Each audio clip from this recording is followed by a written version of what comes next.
হে আমার উম্মতেরা, নামাজ, রোজা, দান, দেখেন নামাজ, রোজা, দানের চেয়েও বড় কোনো শ্রেষ্ঠ ইবাদতের কথা আমি কি তোমাদের বলবো না? সাহাবারা তো অবাক, বলে কি নামাজের চেয়ে বড় ইবাদত, রোজার চেয়ে বড়, দান করার চেয়ে বড় ইবাদত? সাহাবীরা বললেন, বালা ইয়া রাসূলুল্লাহ, নবী বলেন। বিশ্বনবী বললেন, নামাজের চেয়েও বড়, রোজার চেয়েও বড়, যাকাতের চেয়েও বড়, সাদাকার চেয়েও বড় একটা ইবাদত আছে, আমি কি তোমাদের বলবো না? সাহাবারা বললেন, ইয়া রাসূলুল্লাহ, বালা, অবশ্যই বলবেন, সেটা কি? বিশ্বনবী বললেন, ইসলাহু যাতিল বাইন। দুইজন যখন ঝগড়া লেগেছে, তোমার দুই ভাই যখন ঝগড়া লেগেছে, এই দুইজনের মধ্যে বিরোধ মিটিয়ে মীমাংসা করে দেয়া হচ্ছে সবচাইতে সেরা কাজ। দুইজন ঝগড়া লাগছে, ইসলাহু যাতিল বাইন, দুইজনের মধ্যে মিলিয়ে দেয়া, এটা নামাজ, রোজা, সাদাকার চেয়ে বেশি সওয়াব। সুবহানাল্লাহ, এত আস্তে, হ্যাঁ? ওয়াত্তাকুল্লাহ ওয়া আসলিহু যাতা বাইনিকুম, সূরা আনফাল। আল্লাহ বলেন, আল্লাহরে ভয় করো, ঝগড়া লাগলে মজা নিও না, ওয়াত্তাকুল্লাহ, আল্লাহরে ভয় করো, ফাসলিহু যাতা বাইনিকুম, মিলিয়ে দিও। তাহলে আমরা মিলায়ে দিব, রাজি আছেন তো? হাত থাকতে মুখে কি এমন মন্তব্য করো না, আরো লাগিয়ে দিতে যেও না, মিলিয়ে দাও, শান্তি সমঝোতা করে দাও, কারণ তোমরা সবাই হলে দিনী ভাই। আমরা কি দিনী ভাই? মিলিয়ে দিবেন। আমার পেকুয়ার ভাইয়েরা, দুইজন ঝগড়া লাগলে মিলিয়ে দিলে যে কত সওয়াব, এটা আমরা অনেকে জানিই না। দুইজন ঝগড়া লাগছে, আচ্ছা আপনাদের কোথাও এলাকায় আগুন লাগলে আপনারা কি ঢালেন? পানি। অনেকে ওই জায়গায় তেল ঢালে, এরকম ডাকাইতেছে না? নাই, আগুন নিভানোর জন্য ঢালতে হবে কি?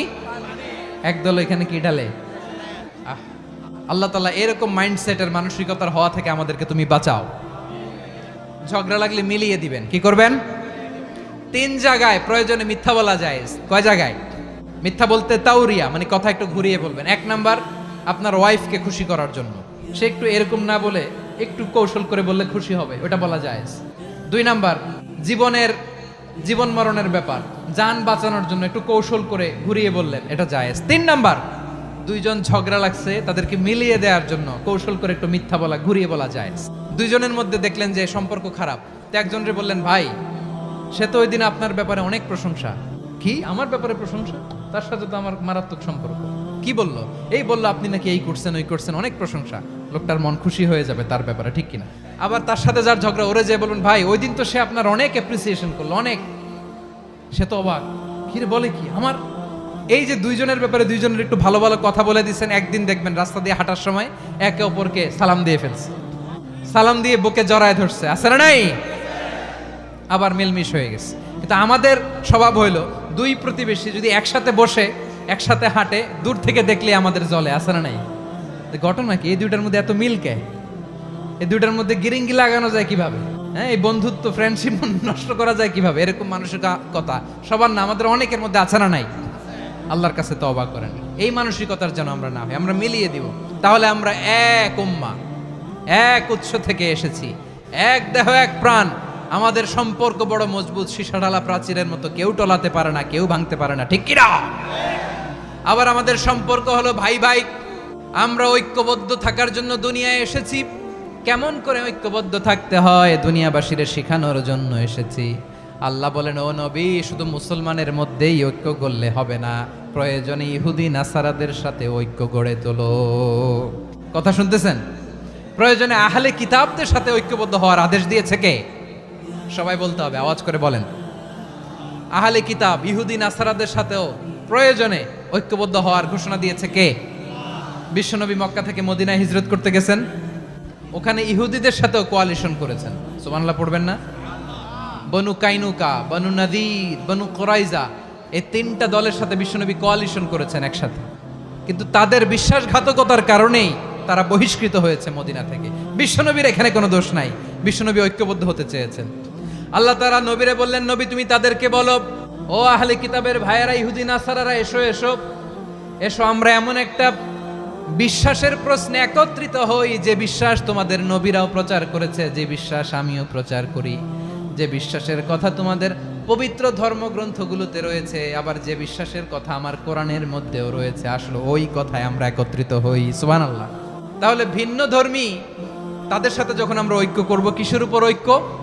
একটা কমন ফেইথ, একটা মৌলিক বিশ্বাসের উপর ঐক্য। আল্লাহ তাআলা বলছেন, কুল ইয়া আহলাল কিতাবি তাআলাউ ইলা কালিমাতিন সাওয়াইম বাইনানা ওয়া বাইনাকুম আল্লা না'বুদা ইল্লাল্লাহ ওয়া লা নুশরিকা বিহি শাইআ ওয়া লা ইয়াত্তাখিযা বা'দুনা বা'দান আরবাবাম মিন দুনিল্লাহ ফাইন তাওয়াল্লাউ ফাকুলু আশহাদু বিআন্না মুসলিমুন। পড়েন আল্লাহু আকবার।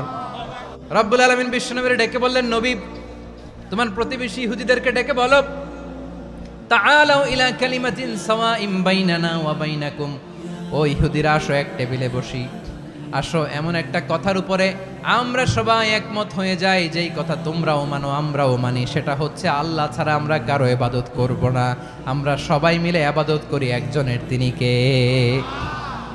আল্লাহ ছাড়া কারো ইবাদত চলবে না, আল্লাহর সাথে আমরা শরীক করব না, আল্লাহ ছাড়া নিজেরা নিজেদেরকে রব হিসেবে মানব না।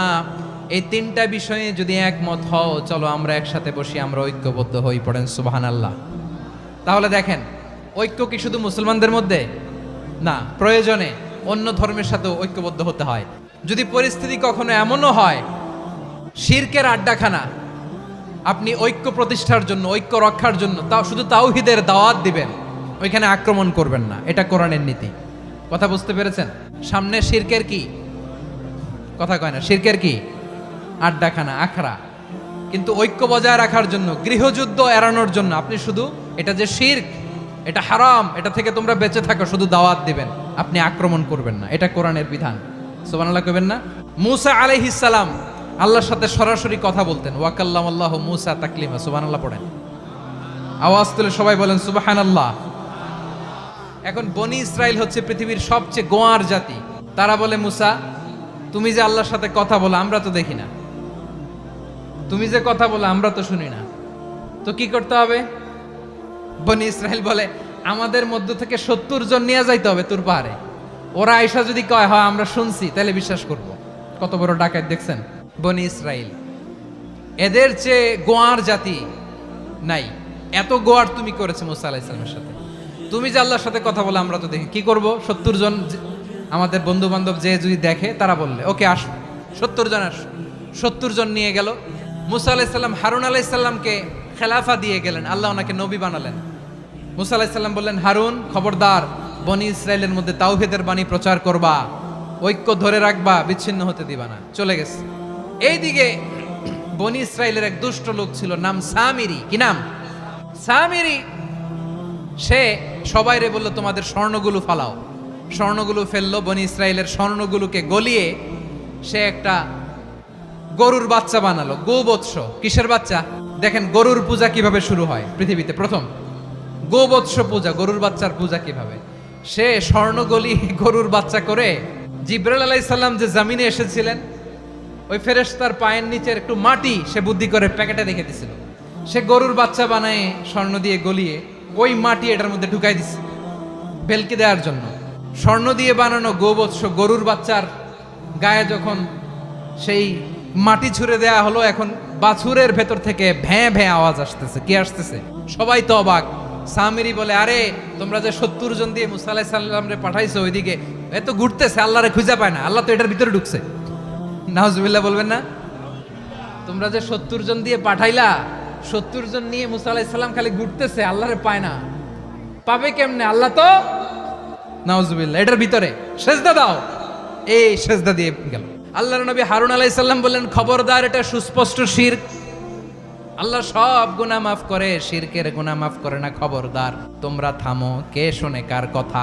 হারুন আলাইহিস সালাম বললেন, খবরদার, এই শিরকি কাজে তোমরা সংযুক্ত হয়ো না। তোমাদেরকে কি মনে নাই আমার ভাই মুসা আলাইহিস সালাম কি বলছে? আল্লাহ শিরক মাফ করে না, খবরদার শিরক করো না, আল্লাহরে ভয় করো।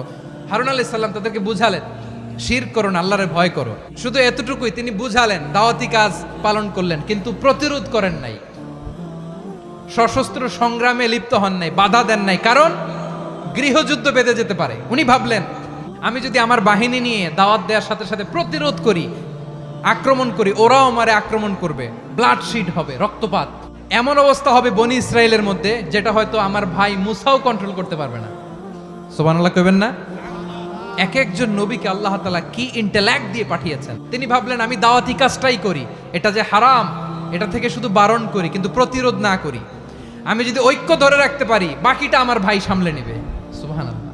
হারুন আলাইহিস সালাম প্রতিরোধ করলেন না, বনি ইসরায়েলের মধ্যে গৃহযুদ্ধ বেঁধে যাওয়ার আশঙ্কায় প্রতিরোধ করলেন না, আক্রমণ করলেন না, শুধু দাওয়াত দিলেন। ইন দা মিন টাইম মুসা আলাইহিস সালাম আল্লাহর সাথে কথা বলে যখন ফিরে আসলেন, দেখলেন বনি ইসরায়েলের অধিকাংশ লোক মুশরিক হয়ে গেছে, মুশরিক হয়ে গেছে। মুসা আলাইহিস সালাম রেগে গেলেন।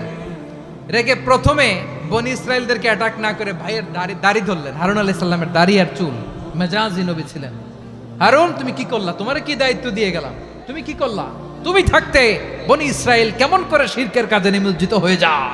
সাইয়েদনা হারুন আলাইহিস সালাম বললেন, ইন্নী, কোরআন সাক্ষী, কোরআন থেকে কোট করছি, ইন্নী খাশিতু আন তাকুলা ফাররাকতা বাইনা বনি ইসরাঈলা ওয়া লাম তারকুব কওলি।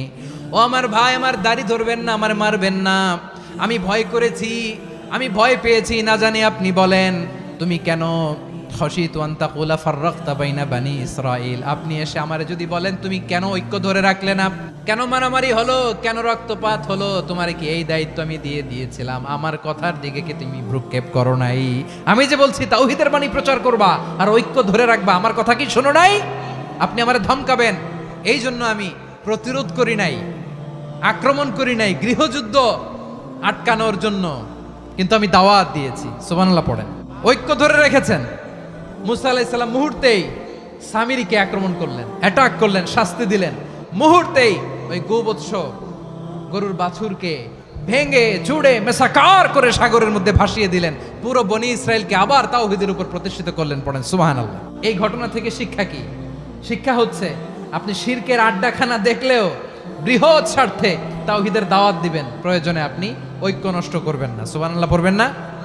তাহলে ঐক্যের গুরুত্ব বেশি না কম? বলেন, আওয়াজ করে বলেন। ওয়াতাসিমু বিহাবলিল্লাহি জামিআ, আল্লাহর রশিকে আঁকড়ে ধরো। ওয়ালা তাফাররাকু, তোমরা বিচ্ছিন্ন হয়ো না। পেকুয়ার ভাইরা আওয়াজ করে বলেন তো আদেশটা কার? এখন বলেন আমাদের ঐক্যবদ্ধ জীবনের দরকার আছে না নাই? এই যে ডক্টর মোহাম্মদ ইউনূস আমাদের লিডার, উনি যে আমাদেরকে জাতীয় ঐক্যের আহ্বান জানিয়েছে, ওনার আহ্বানে আমাদের সাড়া দেওয়ার দরকার আছে না নাই? রাজনীতিবিদদের যে ডাকছে খুশি লাগে নাই আপনার? আলেমদের ডাকছে খুশি লাগে নাই?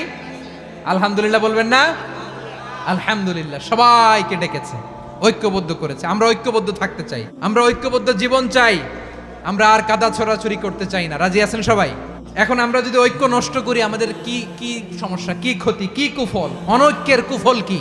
কয়েকটা কুফলের কথা বলে শেষ করব। প্রিয় ভাইরা, what are the drawbacks and disadvantages of division, social and political division in the society, disunity? আমরা যদি বিচ্ছিন্ন হই, একে অপরের যদি মারামারি করি, একজন যদি আরেকজনের কাফের ফতোয়া দেয়, আমাদের কি ক্ষতি? এক নাম্বার ক্ষতি হচ্ছে আমরা যদি বিচ্ছিন্ন হই আমাদের শক্তি কমে যাবে, আমাদের পাওয়ার আমরা হারাবো। আমাদের কি হারাবো? পাওয়ার। মনে রাখবেন, যখন আমি একা থাকি তখন আমি ব্যক্তি, যখন আমরা সবাই মিলি তখন আমরা শক্তি। এই শক্তি নিয়ে আমাদের সামনে এগিয়ে যাওয়ার দরকার আছে না নাই? তাহলে আমরা যদি নিজেরা বিরোধে লিপ্ত হই, আমাদের ক্ষমতা, পাওয়ার ছুটে যাবে। আমরা এই পাওয়ার হারাতে চাই না, ঠিক কিনা বলেন? রব্বুল আলামিন ঠিক তাই বললেন। রব্বুল আলামিন বললেন, খবরদার, ওয়াতিউল্লাহ ওয়া রাসূলাহু ওয়া লা তানাযাউ ফাতাফশালু ওয়া তাযহাবা রিহুকুম ওয়াসবিরু ইন্নাল্লাহা মা'আস সাবিরিন। আল্লাহর আনুগত্য করো, নবীর আনুগত্য করো, কিন্তু খবরদার নিজেরা বিরোধে লিপ্ত হয়ো না, নিজেরা মারামারি করো না, তাহলে তোমাদের শক্তি কমায় দিবে কে? ফাতাফশালু, তোমরা সাহস হারাবা, ওয়া তাযহাবা রিহুকুম, তোমাদের শক্তি কমে যাবে, পাওয়ার কমে যাবে। তাহলে আমরা যদি নিজেরা মারামারি করি, আমরা নিজেরা যদি বিচ্ছিন্নতায় লিপ্ত হই, আমরা যদি মতানৈক্য করি, তাহলে আমাদের শক্তি কমে যাবে, ঠিক কিনা? আমরা শক্তি কমাবো। আচ্ছা, ছোট্ট একটা বাঁশের কঞ্চি যদি আপনারা দেয়, পায়ের মধ্যে ধাক্কা দিয়ে ভাঙতে পারবেন না? এরকম বাঁশের কঞ্চি যদি 20টা একসাথে জোড়া লাগায় দেয়, ভাঙতে পারবেন? কথা বোঝে নাই মনে হয়। চিকন একটা বাঁশের কঞ্চি দিলে ভাঙা যাবে না? এরকম চিকনই 20টা বাঁশের কঞ্চি একসাথে লাগাই দিলে ভাঙতে পারবেন? কারণ যখন আমি একা থাকি তখন আমি ব্যক্তি, যখন আমরা সবাই মিলি তখন আমরা শক্তি। আমরা যেন শক্তি না হারাই। আমরা বিরোধে লিপ্ত হলে আমাদের শক্তি কমে যাবে। এই হচ্ছে 1 নম্বর ডিসঅ্যাডভান্টেজ। 2 নম্বর ডিসঅ্যাডভান্টেজ হচ্ছে আমরা নিজেরা বিরোধে লিপ্ত হলে অন্যরা আমাদের মাথায় কাঁঠাল ভেঙে খাইতে সুবিধা হয়। কথা বুঝেন নাই? আমরা যদি বিরোধে লিপ্ত হই তাহলে পরাশক্তিগুলোর সুবিধা, তখন আমাদের কাউকে দিতে হবে ট্রানজিট, কাউকে দিতে হবে সেন্ট মার্টিন, কাউকে দিতে হবে দেশের অর্ধেক। চিল্লায় বলো ঠিক কিনা? নিজেদের প্রবলেম সলভ করার ক্যাপাসিটি আমাদের আর থাকবে না। আমরা যদি বিরোধে জড়াই, আমার কলিজার টুকরা পেকুয়ার ভাইরা, আমরা বিরোধ করব না, আমরা বিচ্ছিন্ন হব না। নিজেরা বিরোধে জড়ালে পরাশক্তিগুলো আমাদের মাথায় কাঁঠাল ভেঙে খায়। তখন ভারতের পিছনে দৌড়াতে, আমেরিকার পিছনে দৌড়াতে আমাদের জুতার তলা ক্ষয় হইয়া যাইবে। নিজেদের প্রবলেম সলভ করা যাবে না। আমরা যদি অন্যের পিছনে না দৌড়াতাম আর এই বিরোধকে থামাতে পারতাম, বাংলাদেশ আজকে যেখানে আছে তার কমপক্ষে 50 গুণ সামনে থাকতো। চিল্লায় বলেন ঠিক কিনা? তাহলে 1 নাম্বার ক্ষতি হচ্ছে আমাদের পাওয়ার লেস হয়ে যায়, আমরা দুর্বল হই যদি আমরা বিরোধ করি। 2 নাম্বার হচ্ছে পরাশক্তিগুলোর সুবিধা নেয়। 3 নাম্বার হচ্ছে আমাদের উন্নয়ন, দেশের উন্নতি, অগ্রগতি এটা স্থবির হয়ে যায়, এটা বাধাগ্রস্ত হয়। প্রিয় ভাইয়েরা, ইউনিটি, ঐক্য হচ্ছে একটা দেশের উন্নয়নের মূল ভিত্তি। 2 জন কইছে ঠিক, এদিকে এখন কয়েকজন কইছে ঠিক। ঐক্য হচ্ছে একটা দেশের, জাতীয় ঐক্য হচ্ছে কোন দেশের উন্নয়ন অগ্রগতির মূল ভিত্তি। ঠিক কিনা বলেন? ইউনিটি অফ এ কান্ট্রি, এটা হচ্ছে একটা সাস্টেইনেবল ডেভেলপমেন্ট, সোশ্যাল স্ট্যাবিলিটির জন্য এটা অনেক গুরুত্বপূর্ণ। এজন্য বিরোধের কোনো স্থান আমরা দিব না, আমরা ঐক্যবদ্ধ থাকবো ইনশাআল্লাহ। বলেন, আর কখনো কাউরে কাফের বলে গালি দিবেন? তুই জাহান্নামী বলবেন? ঝগড়া লাগলে লাগাই দিবেন? তাহলে কি করবেন? মিলায় দিব। আওয়াজ করে বলেন, কি করব? প্রিয় ভাইয়েরা, এই বিরোধ গত 50 বছর তো আমরা দেখেছি। ধর্মীয় অঙ্গন বলেন, সামাজিক অঙ্গন বলেন, রাজনৈতিক অঙ্গন বলেন, এই বিরোধ আমাদেরকে শেষ করে দিয়েছে। এই 24-এর ছাত্র নাগরিক অভ্যুত্থানের পরেও যদি সেই বিরোধ আমাদেরকে খায়, তাহলে এতগুলো তাজা জেনজির রক্ত বৃথা যাবে। চিল্লায় বলো ঠিক কিনা? আমরা এই রক্তগুলো কি বৃথা যেতে দিতে চাই না? আমরা ঐক্যবদ্ধ থাকতে চাই। রাজি আছেন? আমরা আর কাদা ছড়াছড়ি করব না। অনেক হয়েছে আন্না, এবার থামুন। অনেক হয়েছে আন্না। প্রথমেই আমি এদেশের সম্মানিত আলেম সমাজকে বিনয়ের সাথে অনুরোধ করব, আসুন আমরা ঐক্যবদ্ধ হই। আজকের এই পেকুয়ার ঐতিহাসিক তাফসিরুল কোরআনের প্রোগ্রাম থেকে আমি সম্মানিত আমার মাথার তাজ ওলামাদেরকে জাতীয় ঐক্যের আহ্বান জানাই। পেকুয়ার এই ঐতিহাসিক তাফসিরুল কোরআনের প্রোগ্রাম থেকে আমি আমার সম্মানিত রাজনৈতিক ব্যক্তিবর্গদেরকে জাতীয় ঐক্যের আহ্বান জানাই। অনেক হয়েছে আন্না। আধিপত্যবাদকে রুখে দিতে হলে, বাংলাদেশের বিরুদ্ধে যে কোনো ধরনের ষড়যন্ত্রকে রুখে দিতে হলে জাতীয় ঐক্যের কোনো বিকল্প নাই। চিল্লায় বলো ঠিক কিনা?